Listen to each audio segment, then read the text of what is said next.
We good? Mhm. Okay. Hello. How's it going? We're back. It's been a while since we've been doing something recorded, and first time we're ever doing something live, and I get to be the lucky DM to do it. So I'm very thankful for that. But yeah, we're back. Definitely a way different cast than the last few times we've recorded something. Mr. Cole McGinley, I believe Mhm. is McGinley, right? Okay, so Cole, the guy who played Ryland and Atlas, has accepted a new job recently and will be, I think has already moved. He has. His Congratulations, Cole. Yeah, it's a step up, and the schedule just happened to not work out with what we were doing. So it was just a mutual step back for now, and we're trying to figure out Twitch, and it's fun. But yeah, Scary. uh, It's a whole new world. yeah, we gotta start somewhere. But um, so man, a little bit of a recap, I guess, before we get into it. Good idea. It's been a bit. Uh, we got Hagadar and Proteus currently remaining of the initial party. Um, there were four adventurers who, in previous episodes, we had Mara, the Drow monk, and Atlas, the dragonborn blood hunter. They found themselves in Palebank in search of work, or possibly work brought them there. Hearing about this Palebank village sending people to Eiselcross to go on expeditions to potentially find ancient artifacts of like some civilization no one's really heard much about. While they were there, they end up getting in the midst of investigating what's going on in this town when an explorer comes down with a disease that physically makes him colder, slows him down, and ended up turning him into a block of ice for the most part. Um, Elro, the kind of mayor of that town, asked them to help, offered to pay them, what he thought was pretty handsomely, and you know, they ended up taking on the job. They went to a cave, or actually, prior to that, they searched around town, talked to some people, got some information, led them to a cave. Found out that they needed to head to Eiselcross, just across the ocean, and um, sorry, lost my train of thought. Needed to travel to Isocross and meet up with a couple people out there in the village of Serenlia, which is like also a province like Palebank set up by Uthadern. And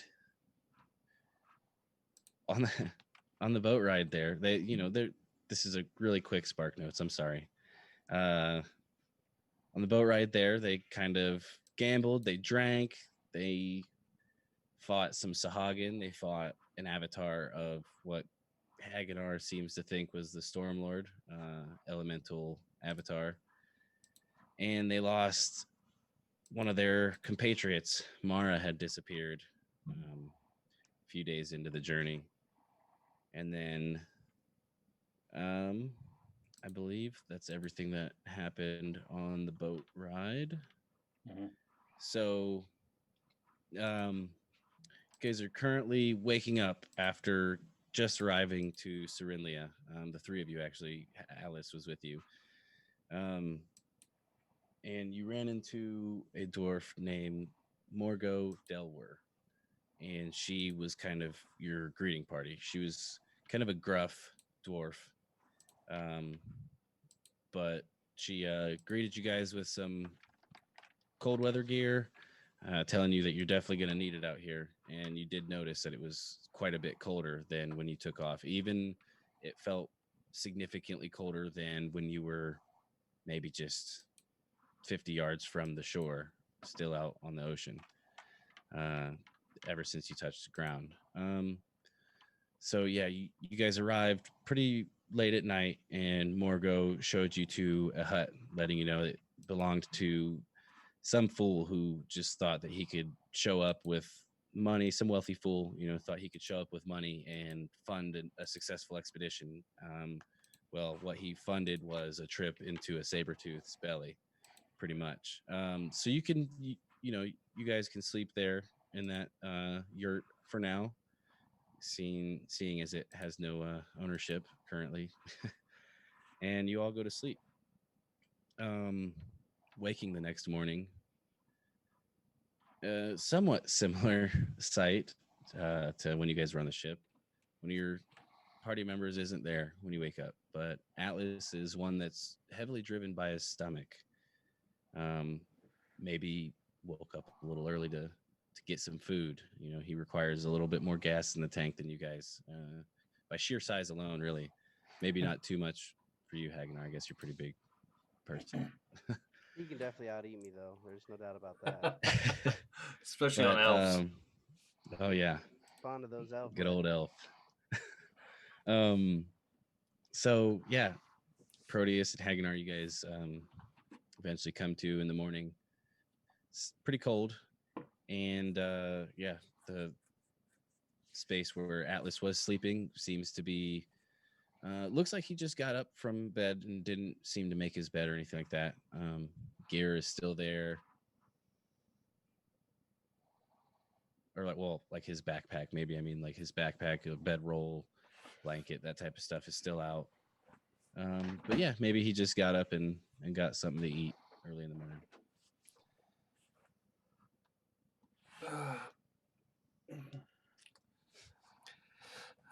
Alice is off. He's eating already, huh? Yeah, I don't know. I didn't see him get up and go, but I would be my first guess. I'm surprised you're not with him. It's usually your first stop. Breakfast in the morning. I need my beauty rest. Quite beautiful. It's kind of cocks a look, sensing the sarcasm. So, maybe we should find him. What do you think? I don't know. Strange land? So I'm just gonna go get some food, and we'll probably see him there. Fine. Yes, I'll follow. Yeah, so we're gonna go look for. Where would we go for food? Do we even know where we go for food yet? I don't know. I mean, it was pretty. Like I said, it was pretty late when you guys got here. It was dark. She's just like, "Hey, find me in the morning, and I'll show you around." Basically. All right. Do we see her? Like at first glance when we walk out of the yurt? I mean, she's not like right out front of your yurt, but yeah, it's such a small village. It's not like some big port town or anything like that. There's maybe one dock. Probably don't get too many ships docking at one time, so there's one dock there, not too big, and it's basically tent in yurt city. Pale Bank was a little bit more established than this, I think but the weather's quite a bit harsher out here too, so you can kind of understand. It's like, yeah, why get too rooted here? You don't want to commit to living somewhere like this unless you're just a crazy person. I do like that name though, by the way. Yurt City. Yurt I think I'm gonna have to steal that. City. Maybe But yeah, it'd be easy enough to find her. Yeah, it wouldn't take much more than a few minutes.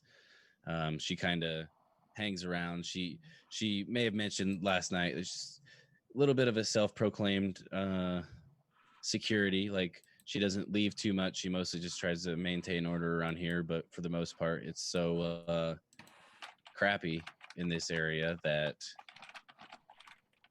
everyone kind of understands that you really just got to look out for one another, have each other's back, or no one's going to survive out here. But she still does a little bit of the policing if some people do tend to step out of line every now and then. So she'll be in town, basically, is a long story short. All right, yeah, so we find her. I'd like to go find her. That'd be the first thing we do. Yeah, so through a few minutes of walking around, you end up coming up to the general area where she described maybe where her yurt was. Might be forgetting a whole bunch of information that she told you before. But yeah, you go to the general region where she said that she was staying at, and you do find her around a campfire. Kind of right next to her is like she's got like a large maul kind of sitting next to her. She's sitting down on what looks to be maybe like a stump or something. It's next to the fire, and she's like, you're awake. Yes. How's it going? Where's the other one? The dragon fella. We were hoping you could tell us that. I mean, I'm a tad cold. It's freezing here, and I'm getting ever colder. It's not here. I'm cold and probably going to die. Anyway, so where would be the nearest place to grab a bite to eat? Because our friend, our dragon friend, he's got to be somewhere where there's food. He likes to eat elves. Okay, not the elves. He doesn't necessarily like elves. It's not his first thing. Yeah, I could see how someone of his size would be put some food away. I get it. I get pretty hungry sometimes myself. But you wouldn't eat an elf. No. Oh, heavens, no. Right. I mean, I still find that strange. yeah. We don't really serve much. I mean, if you ask around, some of the people living here might have something. Some people will go out and hunting and cook up all they got, share it with the town. Sometimes, you might have to do some hunting yourself. I don't know. Oh, heavens, no. Okay. Hunt? That would be... Just point me in the right direction. I'll come back with something. Well, I mean, it's the opposite of the direction of the ocean. You walk in a direction, you'll probably find something to hunt. Well, more than likely, something will probably find you to hunt. Never mind. You know what? Just forget it. Atlas.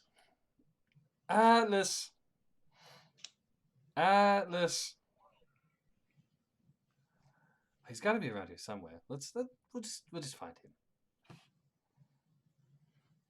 Yeah. You still need me to show you around, or you looking for your friend right now? Well, I'm not quite sure what to do without him. He's the muscle. You've got a mole. I don't trust you. There's a whole lot of things involved that I'm not sure about right now. Don't hate on the mole, okay? If I can't choose it, if I didn't want it to be there, I couldn't do nothing about it anyways. Frankly, I don't care. I just got very confused. I'm afraid. Anyway, Atlas, where are you, sir? Atlas. You said mole. I thought you said mole. I just ran with it. Oh Lord, that's my first thought was. That's great. I do have a mole. I have a mole too. It's okay. Why would you like be a afraid big of a mole, mole? like right here. Here, moley.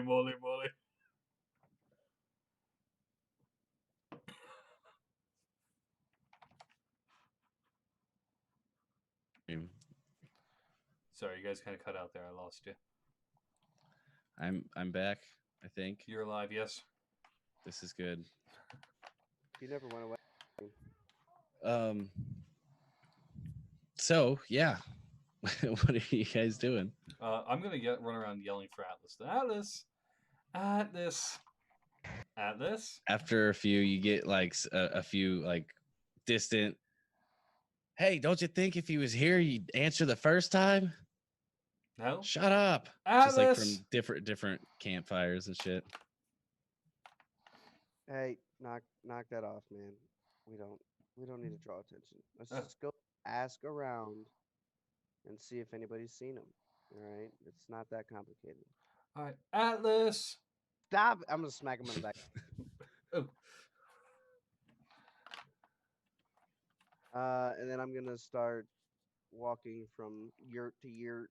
I love that word. I don't know why, but I'm gonna start walking from yurt to yurt and asking around if anybody's seen a big tall dragonborn guy with a nice pointy halberd. Okay. Yeah, so the first few are kind of just like No, what do you? Some of them are like waking up for the first time of the day. You know, they're just getting up. Some of the yurts don't have anyone that answers. You know, you stay at that particular place for however you determine before you would move to the next one. But and then finally you walk up to a tent and or not up to, you're kind of walking past a tent to like the next yurt, and you hear like someone call, "Hey, you!" And there's a younger looking male dwarf, uh, younger in a sense of maybe less battle worn.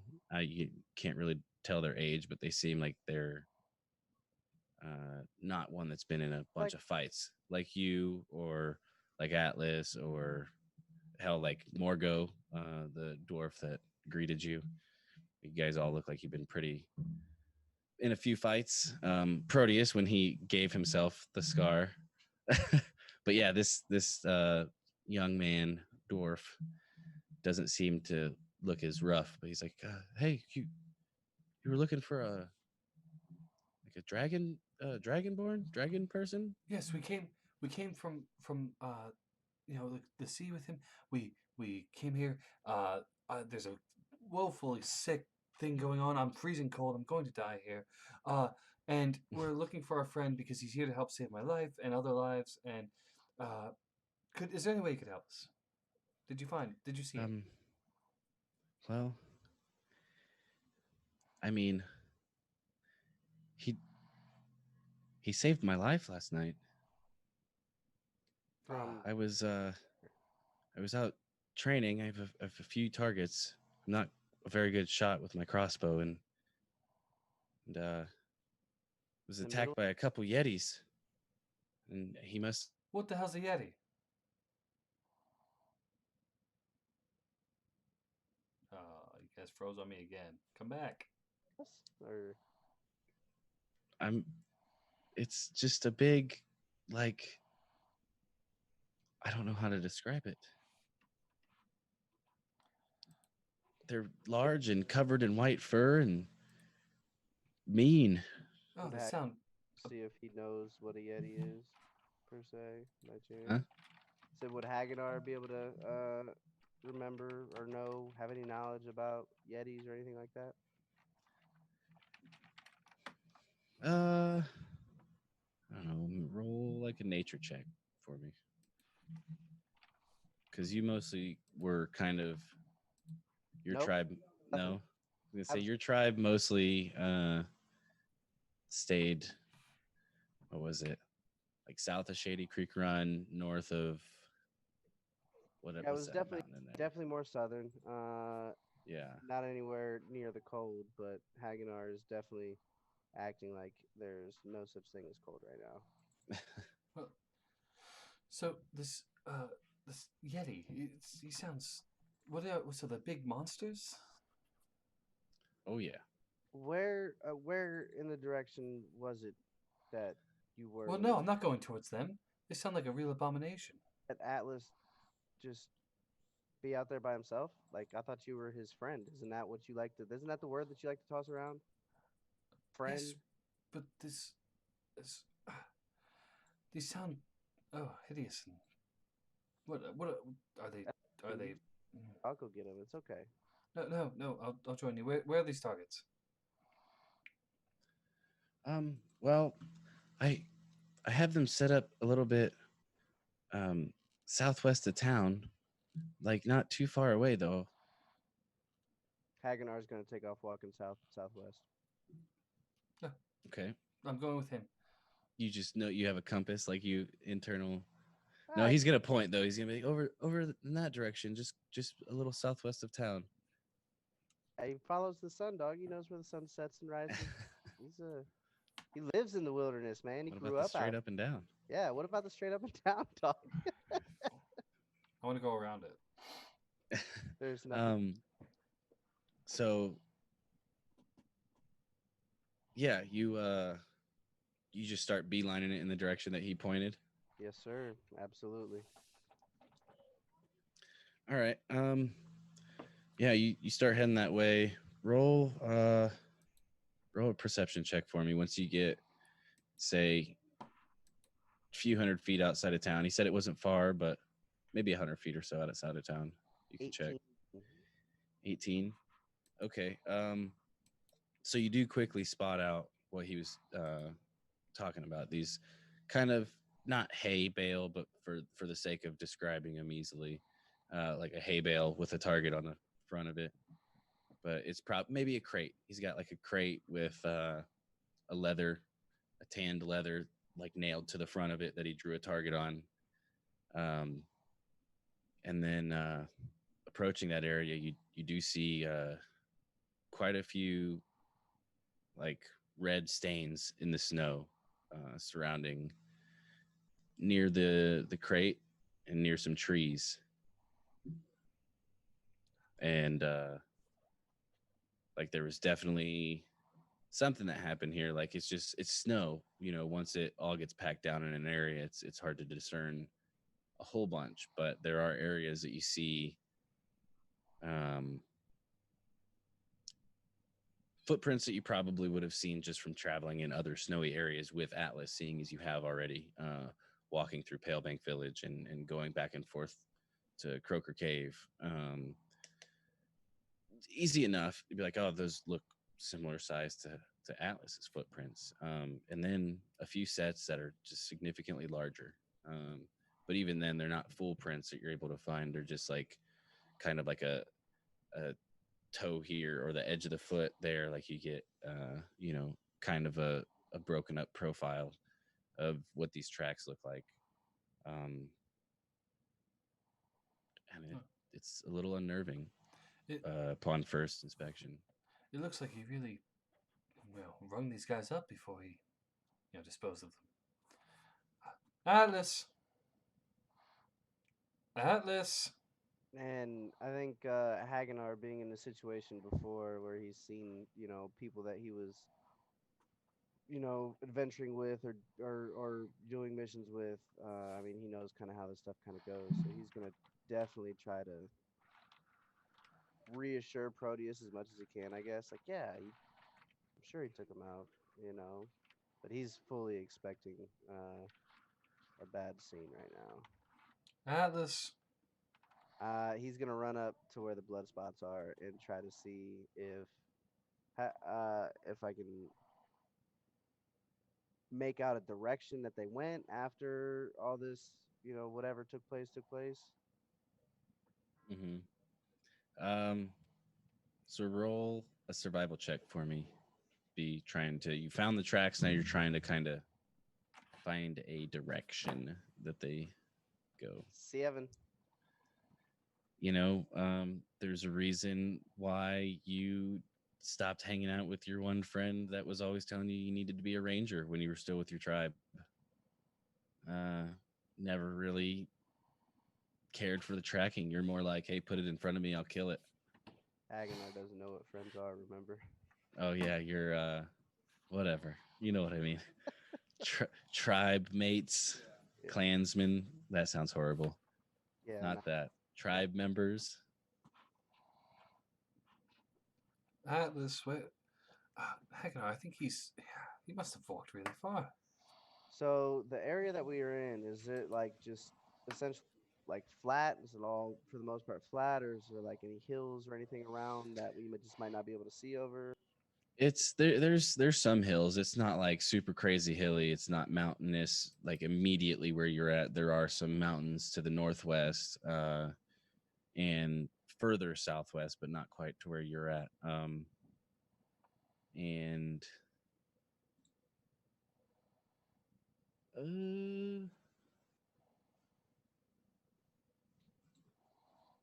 yeah, I mean there's hills. I zoned out there for a second. I'm sorry. There are, it's hilly. It's just not crazy hilly. That's I guess I was trying to say.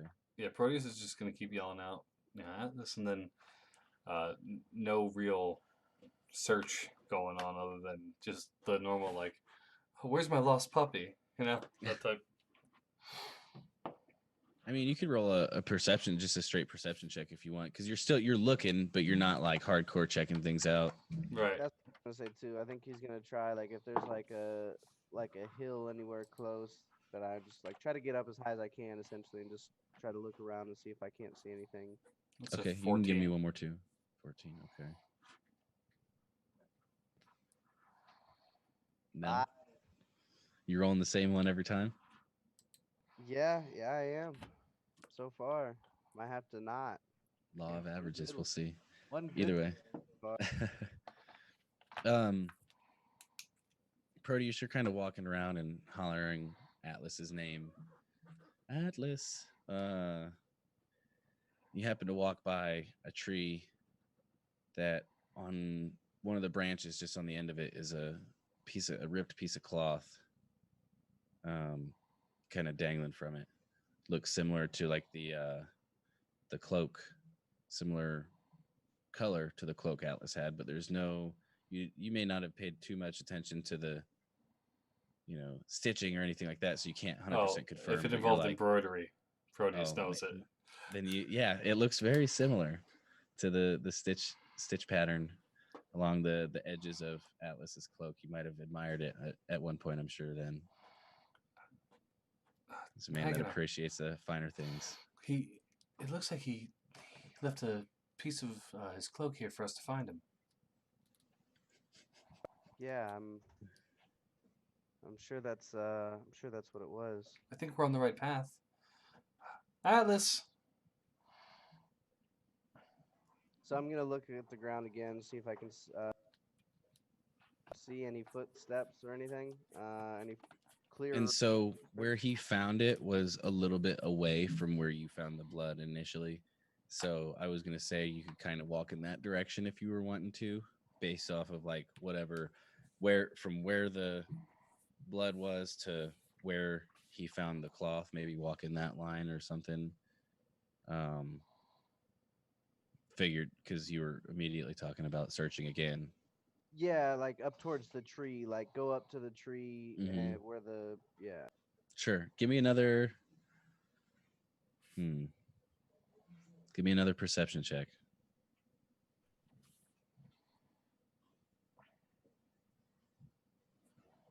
15. 15. Okay. You do pick up the tracks again, and they start heading a little bit, we'll say, kind of northwest, more west than anything. But it looks like there was some more signs of like a scuffle, like a little bit more blood. You track a little bit, like kind of walk in that direction. You see a little bit more blood, and then you see less actual footprints, but you kind of see more like it looks like something was rolling or being dragged. Oh, he really took them far away from camp. Did you find a trail or something, Hagana? Yeah, it looks like he might have dragged them out this way, perhaps. Great. And I'm gonna keep walking in that area, heavily searching and looking around, out to not Right. just trying to keep my eye on everything as much as I can. But I'm definitely gonna pick up the pace and walk the way that those tracks led. All right. So you're looking out there. I'm sorry.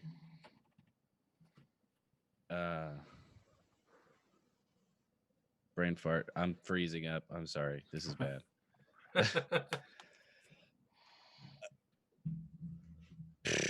So you're following the tracks. You're following that way. Can we stop it? Can we pause this or something? I'm sorry. Yeah. Be right back.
All right.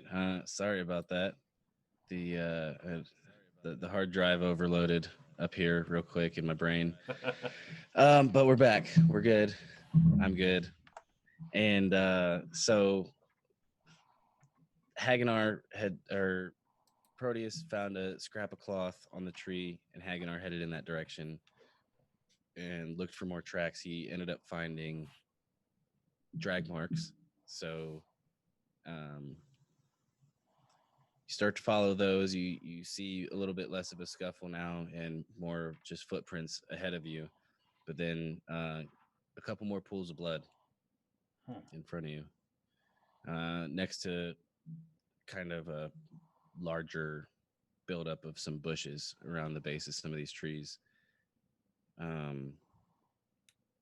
little bit of blood's like 5-6 feet away from the bushes, and then there's a little bit larger stain in the snow closer to the bushes, like right up on them. This is what Hagenar sees, right? I'm just kind of walking Yeah. along, shouting for her. Ah,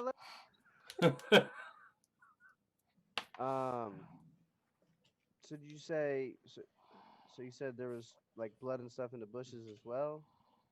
Yeah. And they're like not filled with leaves with it being so cold out, right? They're probably like It's like the what is it? Evergreen, same type of it's get the needles type of bushes, you know what I mean? Not needles exactly, but that those yeah, bushes that they stay. Those really uncomfortable bushes. Yeah. yeah, the ones, yeah. So I'm gonna take my warhammer and just kind of like move the bushes around, try to see if there's anything in there. Oh, what if one of those monsters is in there? Those Give me yet. Oh, go ahead. Sorry. those those yetis or whatever. I don't think this is. Yeah, you know what? It's probably fine. Okay, he killed them all. I agree. Atlas. So roll another perception check for me, Hagenar. Ooh, 21. You very quickly able to see what looks like a bronze scaly foot kind of in the bushes. Hagenar And didn't, or I mean, sorry, Proteus did not no, see. Proteus did not. I'm gonna turn around and be like, "Was that what's that over there? I think I see him. Atlas. Go get him. He's right there. He just went over that hill." All right. Yes. You coming, right? I'll be there in a second. All right. Atlas. So while he runs out that way, I'm gonna examine the rest of what is attached to that foot. Hopefully, there is something attached to that foot. So what do you like tug on the foot, or are you trying to clear the bushes away some more? The bushes away. I want to leave as much like untouched as possible. Like I don't want to just like drag his, what could potentially be his body out of this bush, but make sure, check to see if it's attached, just try to clear the bushes away, see if anything is, breathing. So kind of pushing some more of the brush away, you do look, and you're kind of clearing some more. You see, he does look whole, but he looks like his chest cavity. He's lying on his back. His chest cavity is open, and it's a gruesome sight. A sight that you've seen before with your herd, with your tribe. Such brutal, a brutal kill, just gore. But the fact that, I mean, it is who it is pretty haunting sight.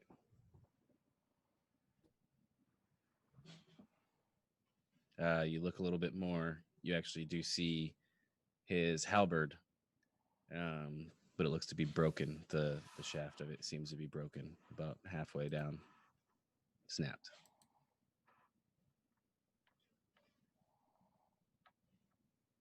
Oh man, I don't even.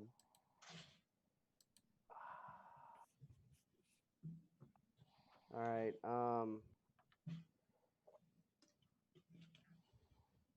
Oh, this is so hard. I've never had to deal with anything like this before.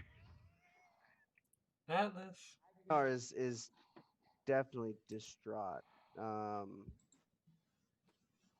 He's having some feelings that he's never had before, for sure. Atlas. Doesn't completely understand why he's having these feelings either. You know what? He right now is gonna be filled with rage and is gonna look for footprints of whatever did this to his thunder buddy. All right. Tracks, anything leading away, he's gonna try to hunt this thing down or whatever. All right. Give me a survival check and not advantage, but I'll give you an inspiration to add to the roll if you want a d6.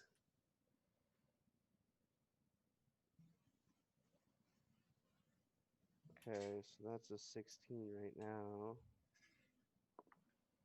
22. I got a 6 on the inspiration. There you go. Nice. Um, excuse me. Oh my goodness, that Coca-Cola, boys, it's getting me. Ugh. All right. With a 22, this rage is what's driving you. You know, you're like, nope, we lost Mara before any of us really got much of a chance to get to know her. We just lost Atlas. Like, this is bullshit. I'm not, you know. It's my thunder buddy. And all I'm left with is this guy. No. No, but yeah, you're enraged. Probably the closest thing that Hagunar could ever imagine to be, as the term friend, people would say, the closest that he could imagine at this point. Probably just from being as careless, you know, not careless, but kind of carefree. Either way, you very quickly are able to pick up these tracks. Kind of saw the direction that the scuffle was going before Atlas's body was found in the bushes, before it was discarded, or how whatever got him to that point. And you see it's kind of heading, like I said, a little bit more west, but it's technically, you got some north in there too. And you come just over a hill, and it kind of has a sheer drop off below you, about 30, 40 feet. And there's like smoke rising kind of from the left of you, but below you there's not a campfire in sight, but you see what looks to be smoke kind of billowing out of the side of this cliff a little bit, this 30-40 foot cliff. There is means to go down, because it's basically in the side of a hill where it just has become sheer. So you can go down, you know, the side of the hill and around and everything like that if you were wanting to. Proteus, actually, yeah, Proteus, you did see Hagunar kind of storm off. He didn't really say anything to you, but he looked to have a purpose, and he started heading be right to left in your view. But we or you just kind of notice him out of the side view once you were calling out his name, Atlas, and you're just like, what the hell? So I'm gonna yell at Hagunar. What did you pick up on the trail again? I thought you said he went this way. He's just gonna keep going. He's not. He probably didn't even hear it. Honestly, he's one track mind. All right, Proteus is gonna walk over to the bush, try to figure out like what made him start running the other way. Oh, don't do it! Roll me a perception check. Actually, so you can see the shrub, the bush, and everything kind of pushed apart already. So we'll give you advantage. It'll be, I mean, nah, just straight roll, No, straight roll. I'm more or less looking in the snow for the path as to why he's heading that way. Oh, okay. I mean, it just looks similar to over by the target as far as the ground. Less blood, but there are, some blood stains on the ground. This blood grosses me out too. Did you have to walk away? Did you find anything? By now, he's probably a good like almost 100 feet away. Yeah. Hagadar! Hagadar! Oh, it's so cold.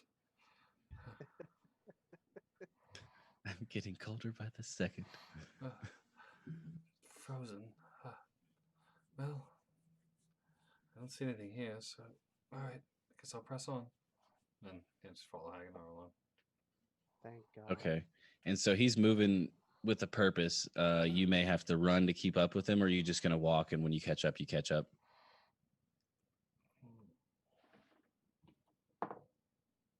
I don't know that he would want Stomping through the snow. Just stomping. No okay. No run. All right. So as you're getting up to closer to the top of this hill, you see Hagnar kind of run down the side of it to your right. Kind of, it's like decreasing elevation, and you said this drops, right? Yeah, it gets up to a point once it crests. It's a pretty sheer drop. Like it's not an immediate 90-degree like fall off, but it's too sheer to try to Traverse. climb down. Yeah, without some sort of gear or assistance.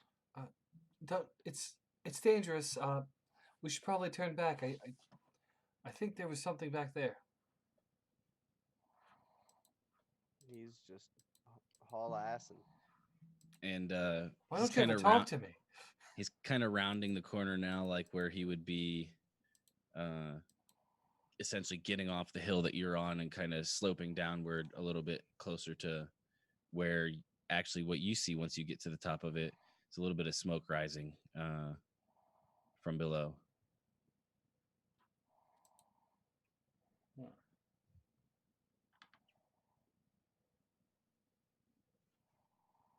Oh, fire down there. There must be warmth. We can't get down there though. And he's getting down there. Like it's not like a canyon or anything like that. It's just one larger hill that's kind of got like it's pretty sheer on one side. So he went down down and around. Yeah, down and around essentially. I don't know how to show without a map, but okay. You're gonna fall. Slow down. Something. And from here, Haganor, you can see now maybe about 150 feet in front of you on the wall of this hillside. There is a little bit of a cave kind of alcove tucked back there where the smoke seems to be pouring out of. Where are you going towards? That. Yeah, he's yeah, like I said, he's furious right now. He probably can't hear you, not because he's choosing not to. It's just, when you get so mad, it's just sometimes it's what happens. You lose all attention to your surroundings, and you're just going. How far is he from me? It's about a 40-foot drop from the top of the hill where you're at, and then it's maybe, I don't know, I called it like 120 feet, 150 feet before he got down to the point where he could round the corner to be off of your hill essentially that you're on. Okay. And then he had just rounded the corner. Like he's not traveled too far to the point where he's directly beneath you or anything like that. All right, so I'm gonna start walking that way, and hang on. Either talk to me, or I'm gonna have to stop you.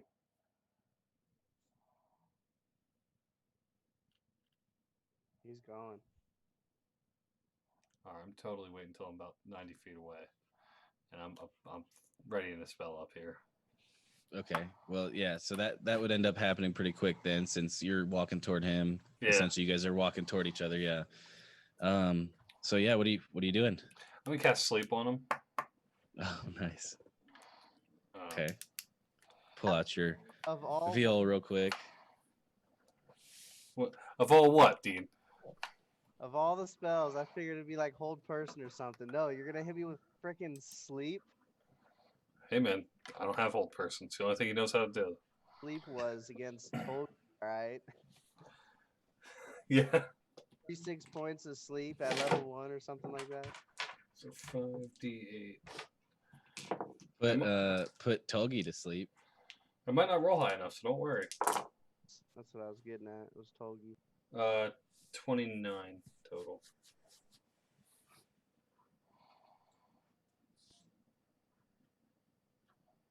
I'm out. You're asleep. You have less than 29. 26. Nice. So you're just walking, and you can hear Proteus. Hagunar, where are you going? Hagunar, talk to me. Come on, talk to me, or I'm gonna have to stop you. And you do actually look up briefly at him, like, I'd love to see you try. And you just press on, and you're just like, nope, I gotta get here. I gotta get to find this cave. Hopefully figure out more on like what did this to him. I'm gonna make it pay, whatever it was. And as you're thinking this and you're just trudging along, your feet actually feel a little bit heavier at first, and you're moving, and then slowly like drop to a knee, and you just feel like foggy in your brain, and kind of you try to shake it off, and you like wobble a little bit, and then you just like fall back into the snow. Oh, and then And- as soon as he falls, Proteus, ooh, and then start running down to see what. Yeah, check out. Okay. It lasts. So a you minute. run down there. All right. So you get down there, and is it like a concentration that you can drop it and the spell is no longer affecting him, or you just have to wait a minute once he falls asleep? It's a minute once he falls asleep. Okay. So you end up getting down there. You're now next to Hagunar. He's kind of like I'm gonna do one of dropped these to to both him. of his he like dropped to both of his knees and then fell back, so his feet are kind of like under his ass, and it's probably super uncomfortable once he gets up. But yeah, you come to, and Hagunar, you come to eventually, and you just got like a Proteus right in your face, You just gonna punch? blinking. Huh? I'm gonna swing. Oh, Hang on. roll. So Second. roll an attack at disadvantage then, unarmed strike.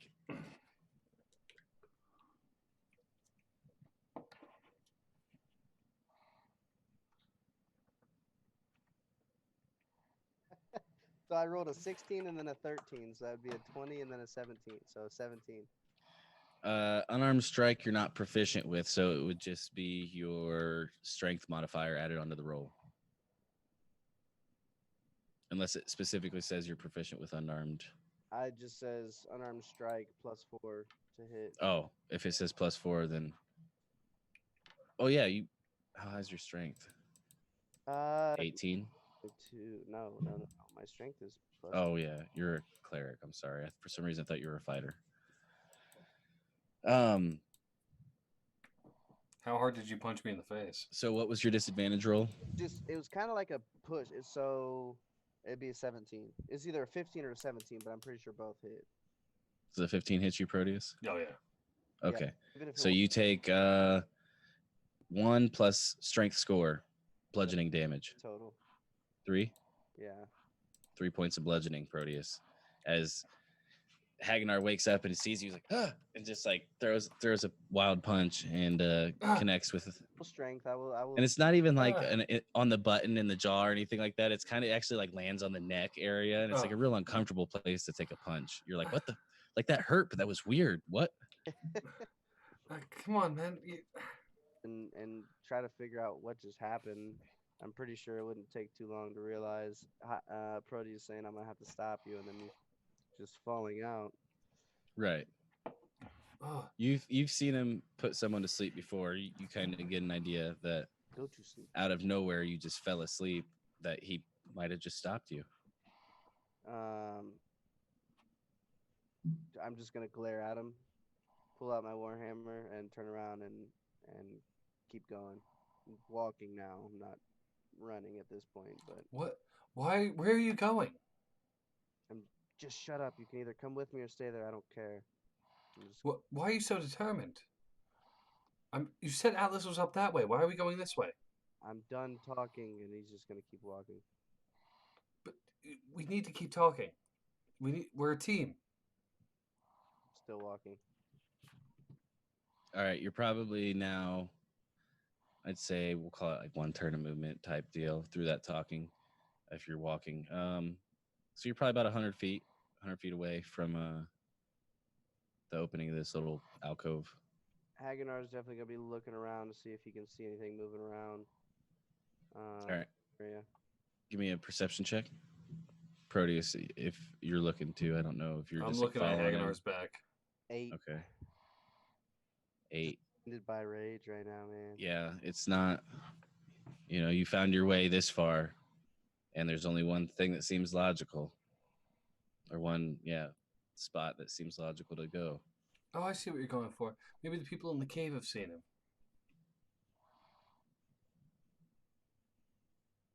I'm just gonna keep going. All right. Now, as you're getting closer, is there anything that you're going to want to do, or are you just heading in? I'm just heading in. I think Hagenar is gonna look back and say, "If you're gonna keep talking, at least give me some words of encouragement." And that's it. He's just gonna keep walking. Okay. Yes, the snow isn't as cold as I thought. My boots aren't wet yet. That's All right, encouraging. Stop talking, and he's gonna start jogging now. Try to get some momentum going for whatever's in this. All right. Are you ready to go in then? I'm in there. All right. So you round this corner into this alcove, and it goes maybe about 10 feet back, and it opens up a little bit. Goes maybe another 10 feet back. Can I have a spell prepared? Can I prepare a spell? I asked you. Yeah, I didn't even think about that. I've never done that. And when you round this corner, you see around a campfire this large, just white. It almost looks like it could be maybe related to some apes. It's, gosh, I don't know. It's covered in fur. It's got two giant horns coming from its head that kind of curl, almost similar to tieflings, but they look a little more jagged, a little more rough. The skin underneath the fur looks kind of blue, like a pale blue, and it's just got these razor sharp teeth. There are 2 of them. One's larger than the other. They both have blood on their fur. The younger one looks to have a couple slash marks, and the larger one looks to have some more severe slash marks, and actually has what looks to be like a wooden rod sticking out of its abdomen. And it's like currently trying to tug on it. Do I see all this as well? If you're right up on, I'd say you'd probably be a tiny bit behind Hagenar. I was only probably like 5 steps behind. I'm just kind of up his ass looking for him. Yeah. So depending on Hagenar's immediate reaction, would you kind of like, because it didn't seem to notice you immediately, because throughout this, like, it's not a blizzard, but it's snowing. There's some wind. It's the natural kind of weather for this area. It's not a heavy snow. It's mostly just wind.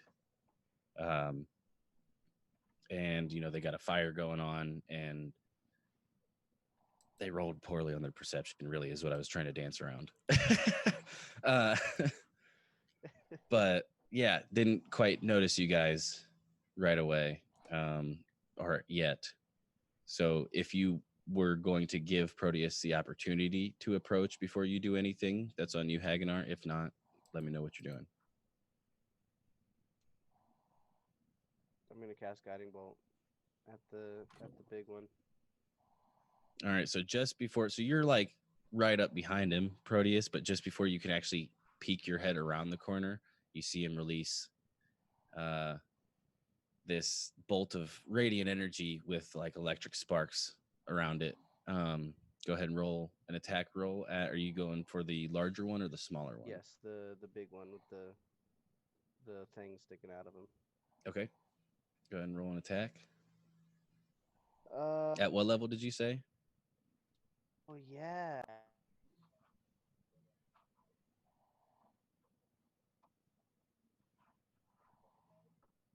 I can't hear you.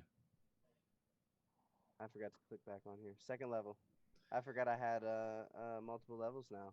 Okay, so guiding bolt at second. I just wanted to make sure before it hit or not, so you couldn't be like, "Oh, well, it hit, so I'm going to cast it at higher." So 19. No, yeah, 19. 19 does hit, indeed. 5d6. Ooh.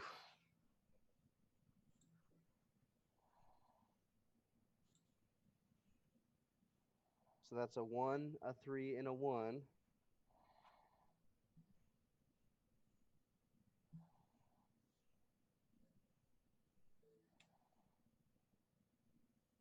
So a 1, a 3, a 1, a 5, and a 3.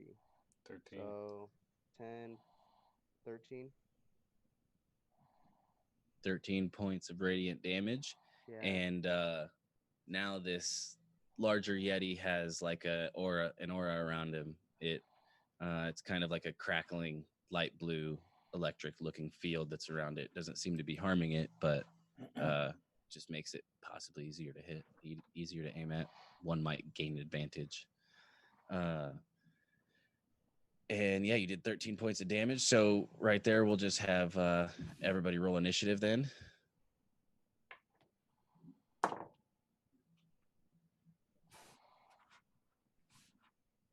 Oh, you added a last name to Proteus. Mm-hmm. I like it. You said 19? 12. 12. Okay.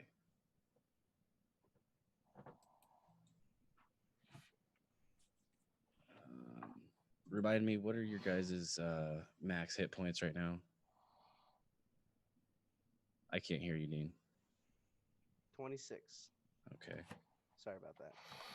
You can. My max or what I'm currently at? Your max. 27. 27. The bard has more hit points than the Oh. cleric. Did you roll hit points for when you guys leveled up, Dean? I believe so. Hmm? I would imagine. Oh, yeah. We have the same I hit guess. die. Yeah. Oh, you have a D8 as a bard? Yeah. Wow. Okay. Never mind. For some reason, I thought they were D6. I know I was at 17. Oh, we talked about that last time. Deja vu. And my con is also +2. Right on. All right. Sorry. So you did how much to it, Dean? 13? Yeah. Yes, 13. So that would be that many. I guess I actually rolled pretty good too, because my last HP was 17. So it would put me at 19 with my con, so I would have had to roll a 7. I just had low hit points from the start, I guess. I don't know. I think. Nope. Almost got it. Sorry. I'm currently getting this encounter set up on the combat tracker in my encounters feature in the D&D Beyond website. D&D Beyond. D&D Beyond. Not sponsored. Not The official sponsoring us. digital toolset of 5th edition's D&D. Maybe. They might be. That's what I heard. Yeah. I won't know till they're sponsored. Are we sponsored by Brian McMahon's Wrenches, Ratchets, and Drives? Not officially because it doesn't exist yet, according to my current employer. Oh. One day, though. One day. Maybe Okay, one day. so let's kick this off. Let's kick this battle off. You launch this guiding bolt, and you just hear this monstrous roar just of discomfort and anger and, like, generally, what the fuck? I'm not much of a roarer, but it lets out this roar of pain after you launch your guiding bolt at it, and initiative is now in effect, and we're leading off with Haginar, top of the round. So, reminder of the layout of this little nook. It's like 10 feet of maybe 10-foot wide opening, and then it widens up for another 15 feet. Can't really tell how far it widens up, but it does widen up a little bit after 10 feet. And they're kind of toward the back. So they're about 25 feet away from you, 20 feet. Okay, I am going to. Lost you, Dean. I'm going to use Shatter. Okay.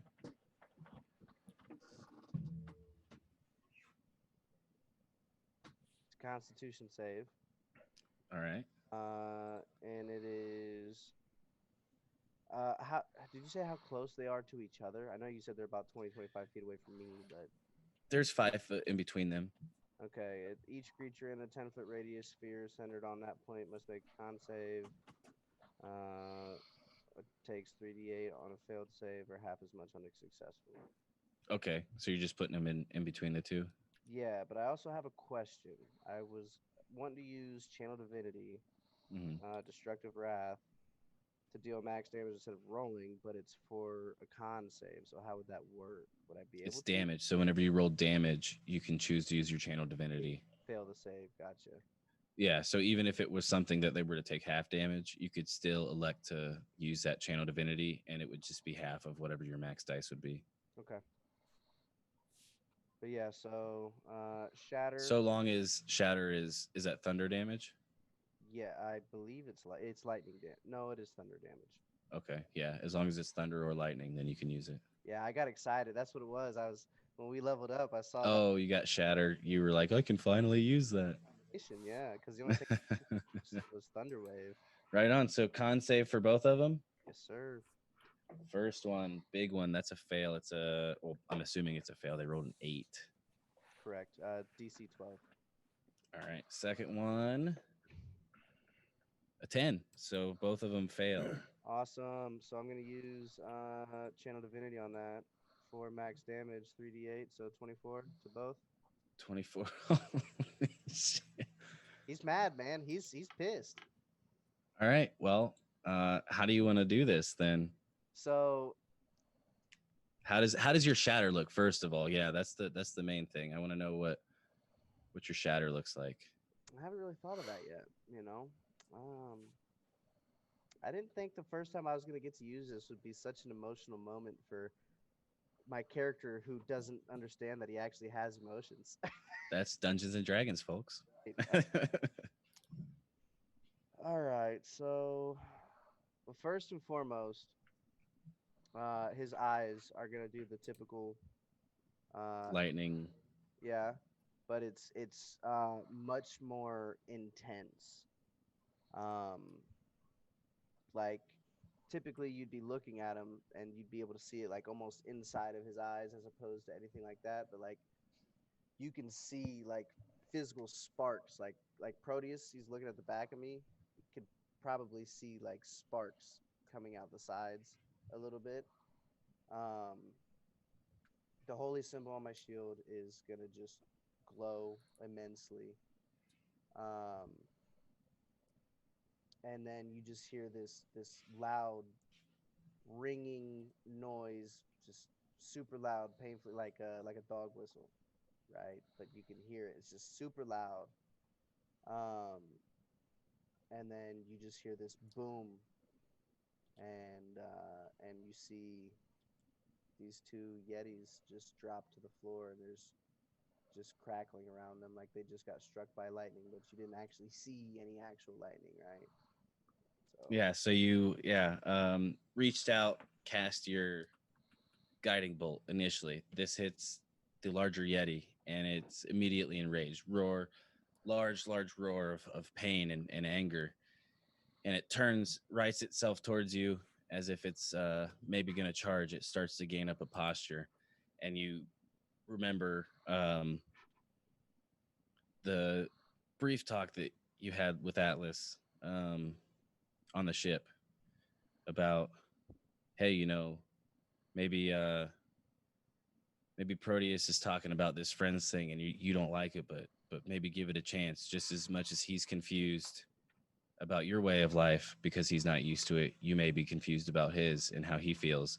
And you remember that moment where you're like, you were already kind of accepting Proteus, but it was like a different type of acceptance that you didn't want to necessarily acknowledge, obviously, as you had mentioned before.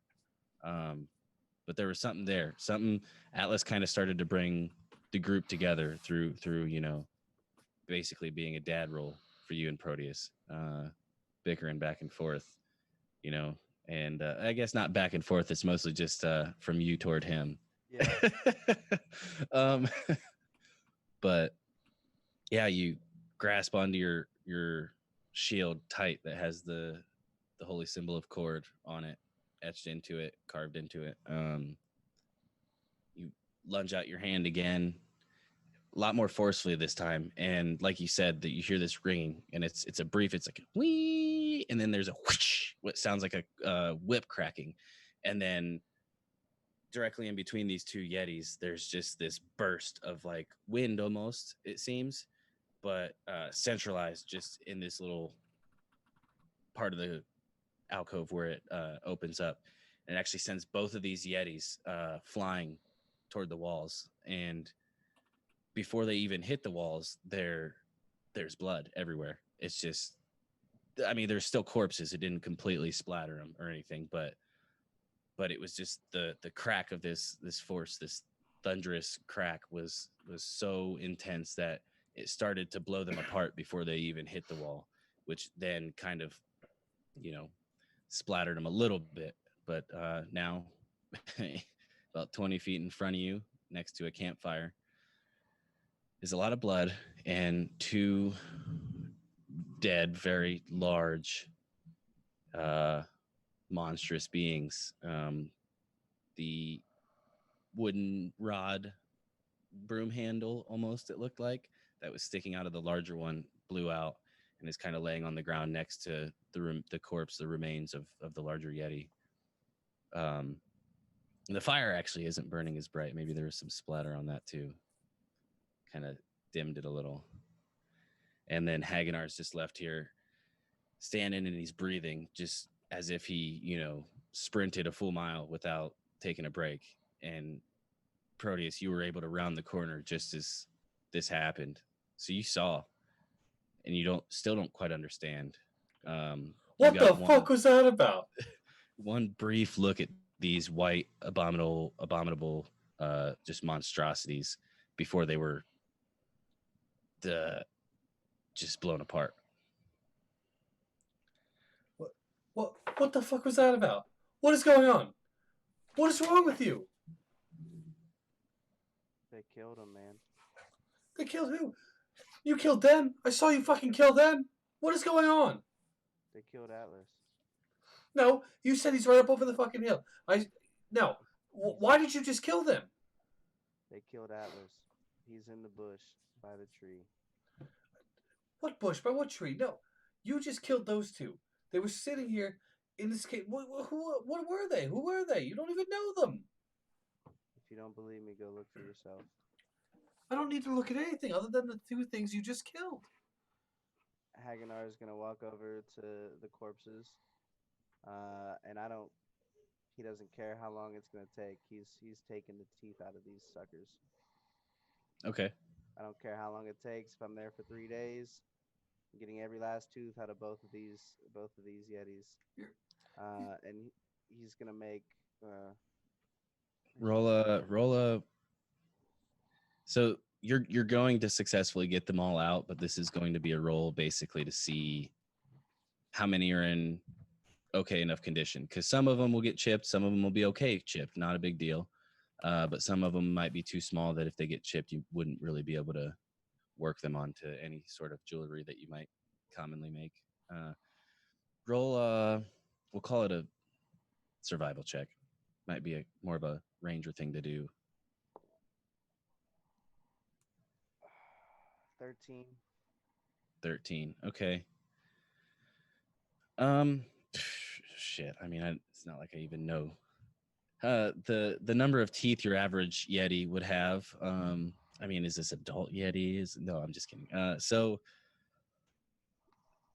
say that you get a lot, quite a few teeth. So I'm also gonna keep them separate. Big one, in one pouch, small one in the other pouch. And while you're doing this, you do notice that the teeth are like there's chunks of teeth in between some of them, chunks of meat in between some of them, as if they had just gotten to something. Both of them, both the larger and the smaller. But yeah, you successfully extract, as many as you can out of there. Separate them one way or another. You grab that bottom half of the halberd. Okay. And go ahead. As he walks over and starts ripping these fucking things' teeth out, Produce is just gonna, you're a madman. You're a freaking madman, and leave. Were you walking or back to town or back Absolutely, You're gonna yes. yell on your way out. If you happen to walk by that bush, poke your head in there and you'll know what I'm talking about. Nothing to lose. You got nothing to lose, right? What's it gonna hurt you if you look in a bush? And then he's gonna go back to Pulling the same shit Hagenar just pulled to him and walking away. yeah. So since Proteus walked out, I think he's gonna sit there and start making his necklaces. Yeah, I'm marching back to town. heading straight there? You going just beelining it or doing anything in between?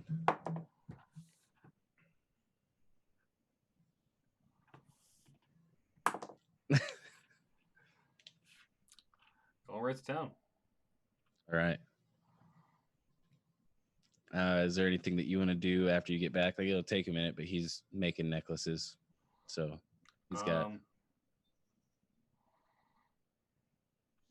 Yeah, I'm gonna go find the guy that told, or the person that told us where the training thing was. Oh, okay, yeah. The younger male dwarf that pointed Yeah. you in the direction.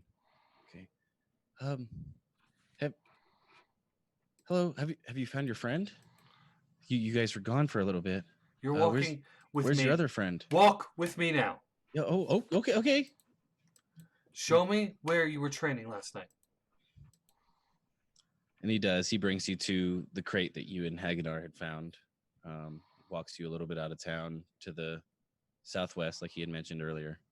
And he's like, "Yeah, I have this crate set up. I had another one, but I'm getting a little better, so I shot quite a few holes in that one. I did to make a new one, or I couldn't make a new one yet. I only have the one. Great. What What happened? did you need here? Recreate the scene. Tell me what happened. Okay, so I was out here just doing my target practice. I don't have like a set schedule or anything, but every now and then when I'm feeling up to it, I come out and I train. I want to go on the expeditions like my father did. He's far too old to do it now, and I just want to bring some glory and Honor money the to Copper Man. Yes, yes. Oh, of course. Well, so I was out here, like I said, and I hear some rustling. And, there's animals all over the place, and the last time a saber tooth has been this close to town is it's been a while. The hunting party's been doing a good job, so I didn't think too much of it. And then I hear some growling and more rustling, and I look, and there's just these two, the scariest things I've ever seen. I mean, I haven't been on any expeditions yet, like I mentioned, but they were just terrifying. Large white hair, horns, gruesome teeth, and they attacked me, and he kind of like pulls his cloak to the side and like pulls his shirt sleeve up on the right side, and he's got some just gnarly like 3 or 4 marks carved down his shoulder. Luckily, it was just the little one that got me. I could imagine if the bigger one got me, I don't know if I'd be here. But I hollered out for help a couple times, and I was able to stay away from them for the most part. But I didn't want to bring them to town.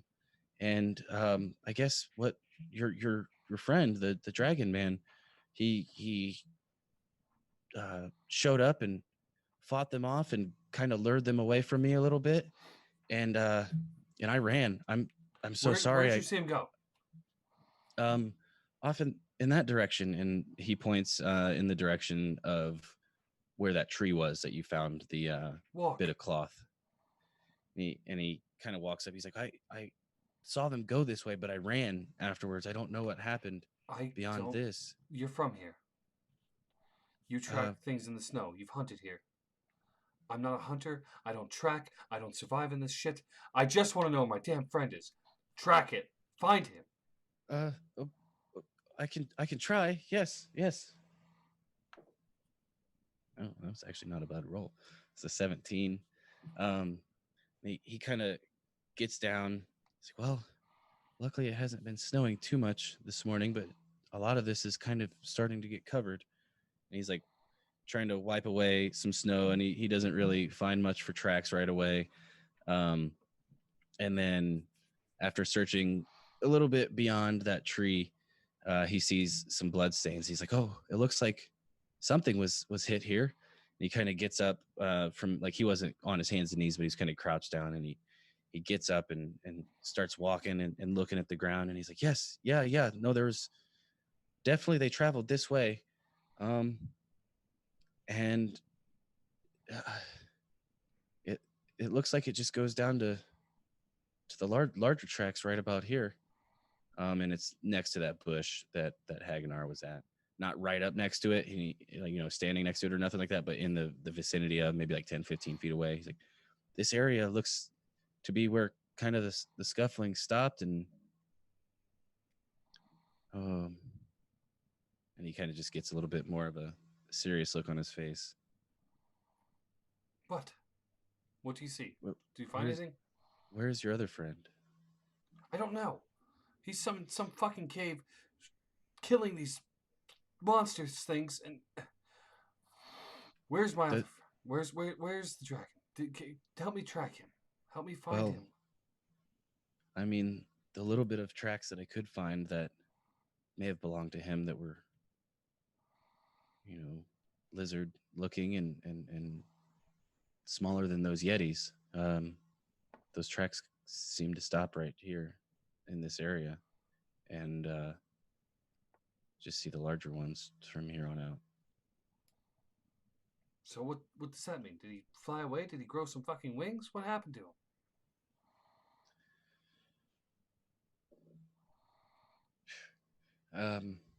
I mean, your guess is as good as mine. Are you sure your friend found them? So does that mean he didn't find your friend? Where? I don't know. Did your friend escape? I think the one lost his mind and the other one's fucking missing still. Well, I'm sure sorry, sir, but this is the best I got for you. I can follow it here, but beyond here, I'm sure the only tracks I can find are just going to lead me to your friend. To the one who was with you earlier this morning. The green one. Fine. Go.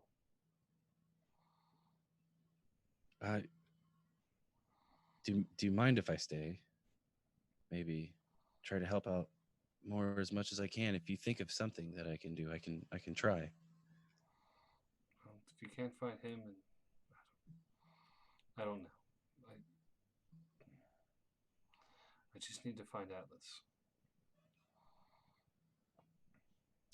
I would like for that too. I mean, I owe my life. And find him.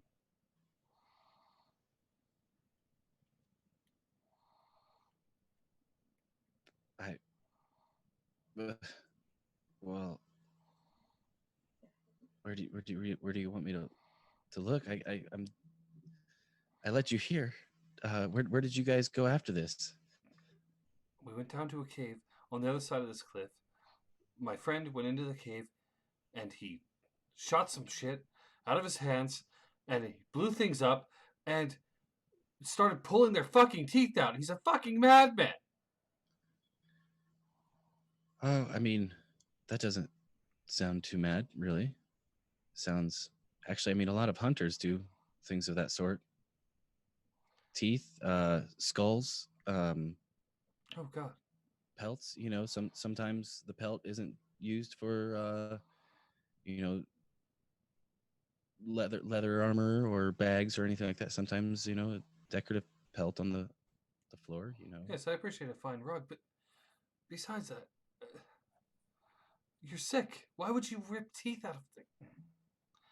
They're trophies of your hunt. It's a. I mean, would would think that it's not out of line to assume that you don't come from much of a hunting background, but everyone lives their own life, and I guess things that are weird to some just aren't always weird to others. Wouldn't be too harsh on him.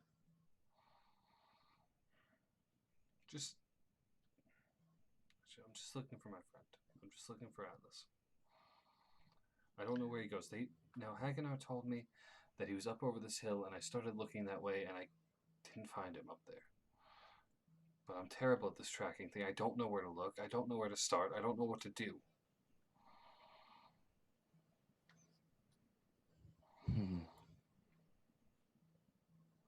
How much time has passed since I was just gonna jump back to you. Ask once you're done working on these teeth necklaces, what was your plan?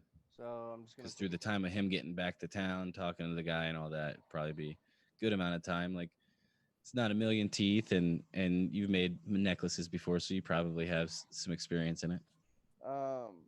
I'm just gonna peek around the cave, see if there's anything in there. I don't expect to see much with it being Yetis, but Just some bones. I mean, everything that's in there is kind of covered in red now. Not everything, but there's the fire. There's some bones. There's some raw meat discarded on the ground. I'm just gonna head out and head back that way towards Atlas, because I'm not just gonna leave him there. Well, you don't know which way. Oh, towards Atlas. Okay, I'm sorry.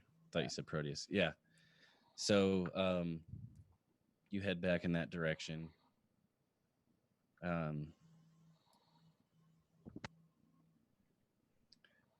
What would you do, Proteus, in that, like, where you're at now with the dwarf fella? Hagenar he's not quite up to where you're at or anything. He probably can't see you guys right away. Trying to think about time passage the best I can here. So you don't see Atlas's tracks anywhere after this? No, what remnants of them that I could find through the snow seem to stop in this area around here. So where could he have gone? We could start just checking this area, looking around. Well, surely he's not just hiding somewhere. I mean, he wasn't really one for games like that. Maybe he could have been injured and tried to hide, until they left or something. Maybe that's why the tracks go away by themselves. Surely he'd be back by now. Maybe he is back and we just haven't seen him. I don't. That's a I don't good know. point. Maybe we should go back to town. I don't know. I don't know where to find him.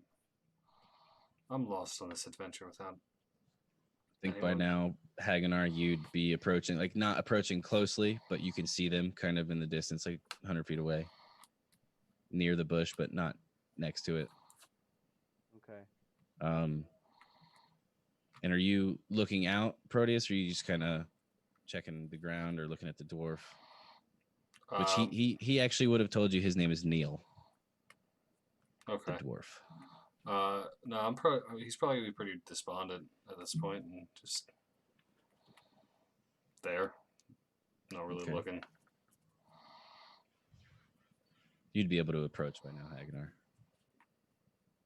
Just got to make sure that in between segments of you moving, Proteus isn't doing nothing, or it is, whatever. Yeah. So I'm gonna walk up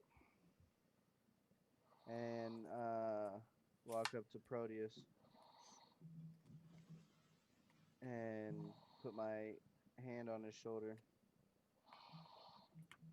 And I'm gonna say, did you see it? Yes, I see Neil. We found the tracks right where you left. I'm not talking about the tracks. I'm talking about the bush. I see a damn bush. I told you he's lost his mind. Did you look in the bush? I mean, there's bushes everywhere. Neil kind of like pokes in, and then you guys shoot him a look. And he's like, oh, well. All right, I'm gonna usher Proteus towards the tree and the bush where I found Atlas. And I'm gonna look at him. I'm gonna tell him, now listen,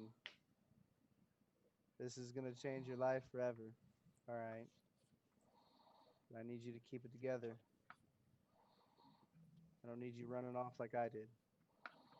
Oh, now we want to talk. And I'm gonna peel back the bush so he can see. And if you choose to look, Proteus, Mm-hmm. You see the scene I described before. A bronze dragonborn, your friend Atlas, lying on his back in these bushes as if he was just tossed, discarded. His chest and stomach area looked to be ripped open, and like a wild animal had just dug through it and ate, until satisfied, and tossed him in the bush. Next to him is a halberd. Seems to be broken in half. He's just laying there, lifeless, scarred. More scars now, obviously, that aren't going to heal. And just a surge of internal pain overcomes you. Probably the one that you leveled with the most through this expedition so far, through these people that you met. Mara was a person of not as many words, she definitely helped, but didn't so much. Wasn't quite as vocal, I guess. You spoke with Atlas and Hagenar a little bit more. Mara offered her insight and her help when she did, but the time with her wasn't as long. But Atlas actually responded to your thoughts and worries, and did kind of play that role. And now he's gone. Now he's right there in front of you. Not able to give you another, hey kid, listen here, kind of talk. Hagenar's just kind of still standing there next to you. He's got what you assume to be the bottom half of the halberd in one hand, and a few necklaces. How many necklaces did you want to make, Dean? Two necklaces in the other hand. Yeah, so I'm gonna head kind of into the bush and kind of like literally lean into it and kind of sit near where his head would be as best I can. And just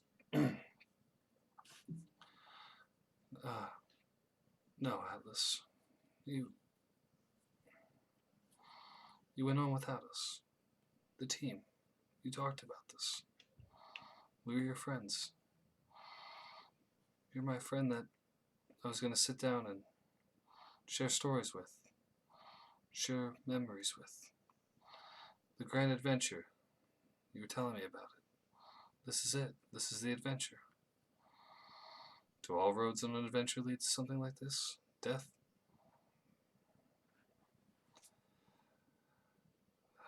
Atlas, I wasn't ready for this. But I suppose you were. This was what your life was. A mercenary.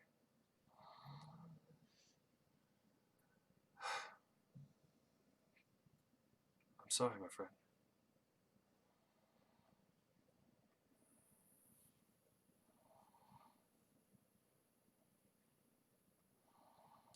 I'm just gonna look up at Hagenar. Tears in eyes. Dean can't hear you. Yeah. Haganar's gonna reach his hand out to Proteus, try to help him off the ground and out of the bush. Yeah, they'll get up with him, and I think he'll just fall into you, man, like a hug.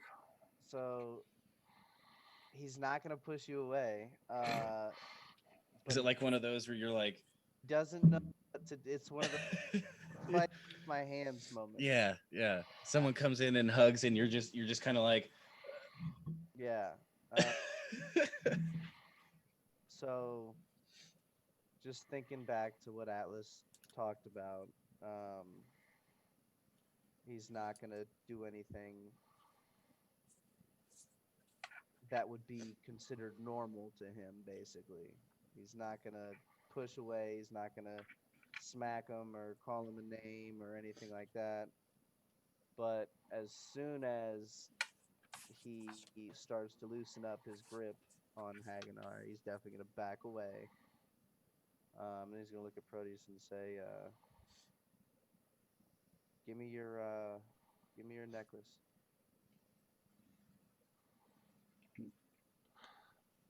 Okay.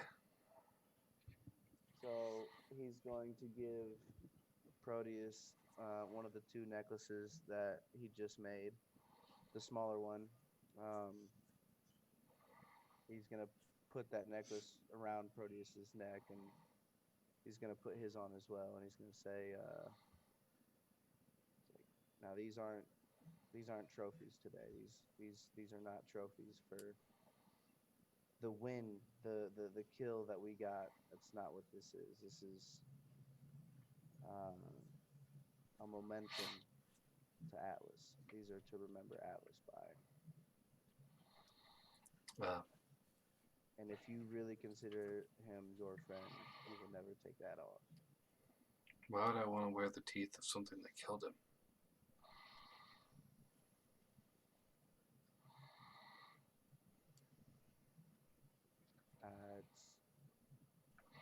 It's to remember him by. well, I mean, forgive me if this is out of line, but I believe that the sentiment may be so that in some weird, fucked up mercenary way, your friend will always be with you. Absolutely. And Neil was like super nervous when he's like, this is a moment I don't want to interrupt, but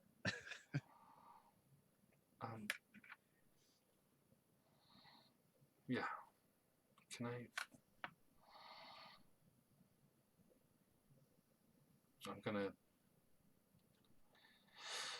I will wear this, but we need to get Atlas out of here. We will definitely do that. Do you want? I'm gonna hand him the bottom half of the halberd. Here, do you want this? I can I'm put also, it. I'll get it back together for him. Yes. all right, I'm gonna pick up the other half of the halberd.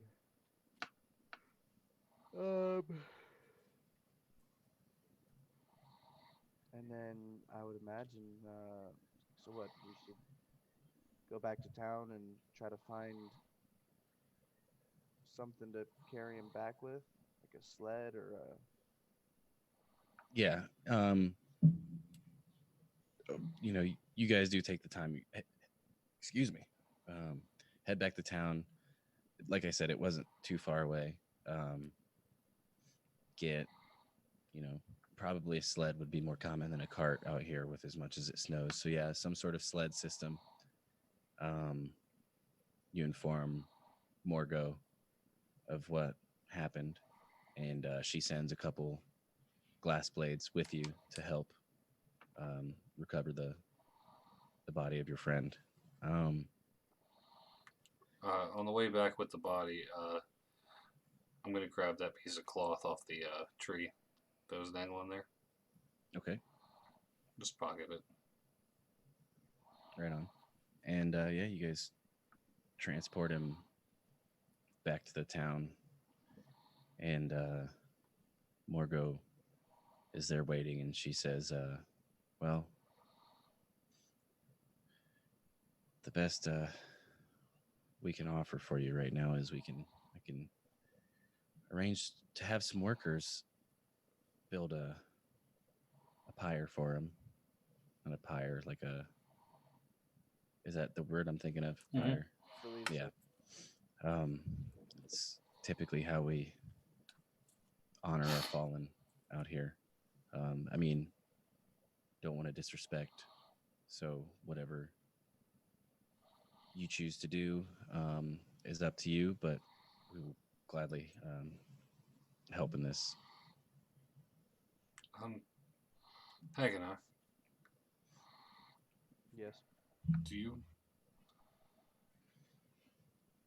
what do you think of, scale removal versus teeth?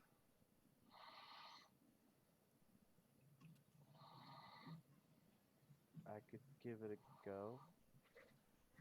Be new to me, but do you really want to like? I feel like that's kind of like decimating his body in a sense. You talked about them shedding. I don't know. I could look for some loose scales, possibly. Sure. Teeth? Huh? I said unless you want his teeth. No. Yeah, go ahead and roll me a survival check. We'll say at advantage. If you're trying to do that as like a keepsake or something, could have people helping you. That was much better. First one was a 5. That one was a 19, so 21. Sure. Now, is there like an amount that you're trying to pull off, or what? That's up to Proteus. I don't know. A handful will probably be all right. Like the small handful. I was gonna say I'm gonna keep going until he says, "All right, that's enough." Yeah, and so you do it in a fashion too that it doesn't leave like one splotch of no scales. Like you kind of look for spots here and there where there might feel like one that you could pull out without trying to force it, without possibly damaging anything. The scale as well as the corpse of Atlas. You're able to get a small handful of scales with some ease, and you just put them in like a pouch or something. Or I give him to Proteus. They'll go to something later, so he's gonna pouch them and put them away for now. okay. So, shall we prepare the ceremony, or what do you guys want done with him? Do we need anything from him? I mean, I don't want to take his belongings, but I wouldn't. I just leave what he has.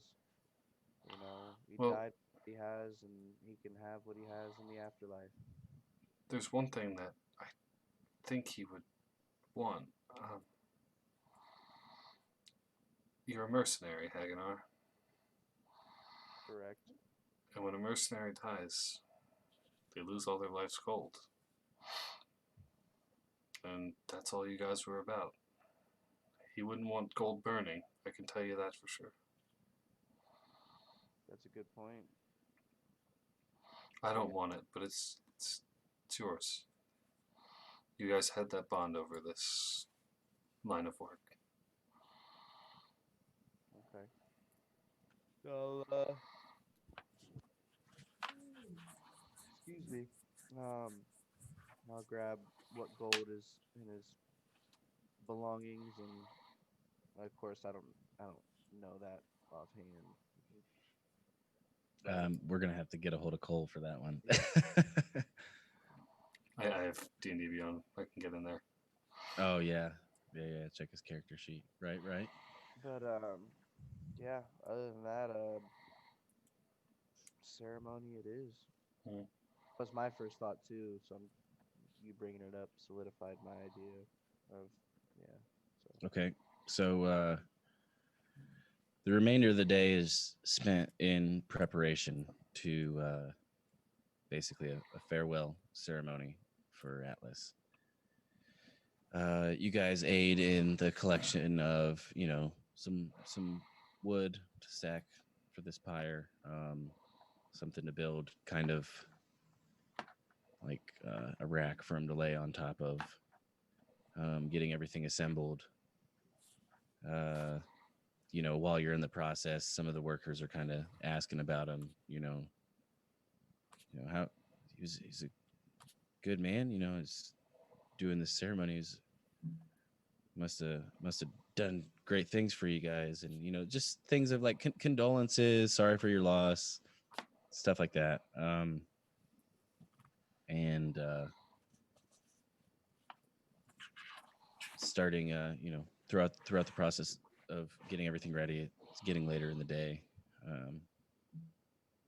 I know you guys woke up first thing in the morning, but I feel like there may not be too much other priority besides this unless there's something. So the one thing, Hagenar is gonna go around trying to find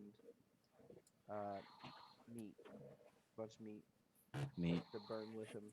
Like not like a whole, like the whole, town full, but like, if somebody's got like a leg of some meat of like a tiger or something, or chicken. Spare elf parts. Spare elf parts. Yeah, just as much meat as anybody's willing to spare collectively. To try, Okay. Yeah.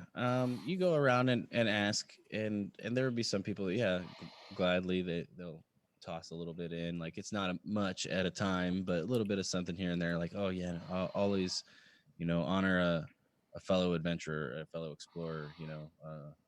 Especially if they went out doing what they do. And some people are like, oh, I don't have much, I can't really give anything, but you get some. Maybe enough to fill a plate, an Atlas-sized plate that he would normally eat from. One last meal. And there's nothing else that I can think of that Hagenar would think of. Okay, so the day goes by in preparation. Everything is built. Atlas is placed atop the pyre, and it's pretty much dusk at this point.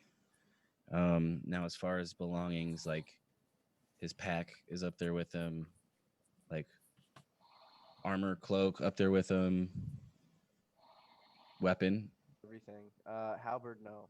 Halberd. Keeping the halberd, okay. Two things I was worried about. Well, I wasn't thinking about the gold, but halberd was definitely. Yeah. Okay. All right. So everything pretty much except for his weapon, and you said except for the gold. You did confirm that? Okay. Whenever they're gonna light the fire, Proteus will pull out his viol and start playing. Maybe a tune that Atlas, when they were hanging out, might have just been like, "Oh, I like that one" or something. But he's gonna pull that out, start playing. But when he pulls it out, Hagenar would notice that at some point during the day, Proteus fashioned the frets of the lute with the scales that he pulled off from Atlas, and then that would be where they got inlaid into, and like the little inlays and the frets. Okay. Neat little addition. I figured you put them like on a hat or something, like embroider them on a hat or stitch them in with some fancier clothing or something. But I like the viol. It's nice. It's a nice touch. And so they go and well, it was unfortunate that Morgo is up there and she has the torch. It's not lit yet. You know, it was unfortunate. Didn't really quite get to know this one. You two seemed very close to him. You guys seem very close. But the adventurer's life isn't always a glorious one, isn't always necessarily a long one. But seems to be he went out doing what he loved to do. I mean, after looking at all the wear and tear the man had when you guys arrived, quite scarred up. Seemed to be he's done this for a while, and you know, I suppose at least it wasn't an ambush. It wasn't some sort of devious act. Beasts are unpredictable, and from the sounds of it, he saved old young Neil's life over here. It's just too bad that it's at this cost. And he's gonna kind of like gesture the torch over to one of you two, And then or she's gonna. Sorry. Hagnar's gonna look at Proteus and say, do you want to do it, or do you want me to do it? I'll play you in. And that's when I'll pull the loot out. Good deal. All right, so Haggnar is not gonna take the torch. He's just gonna say, "This is for my Thunder Buddy," and he's gonna use Wrath of the Storm and strike the edge of the pike or the pyre, Mm-hmm. pyre, I don't know, it's a pike, with a lightning bolt. Wrath of the Storm. It typically, when a creature within 5 feet that you can see hits you with an attack. Oh, that's hits you with an attack. Haha, didn't read it. Just kidding. Read your spells, kids. So you don't look silly like I. So I'm gonna take the torch and I'm gonna walk up and I'm gonna light it.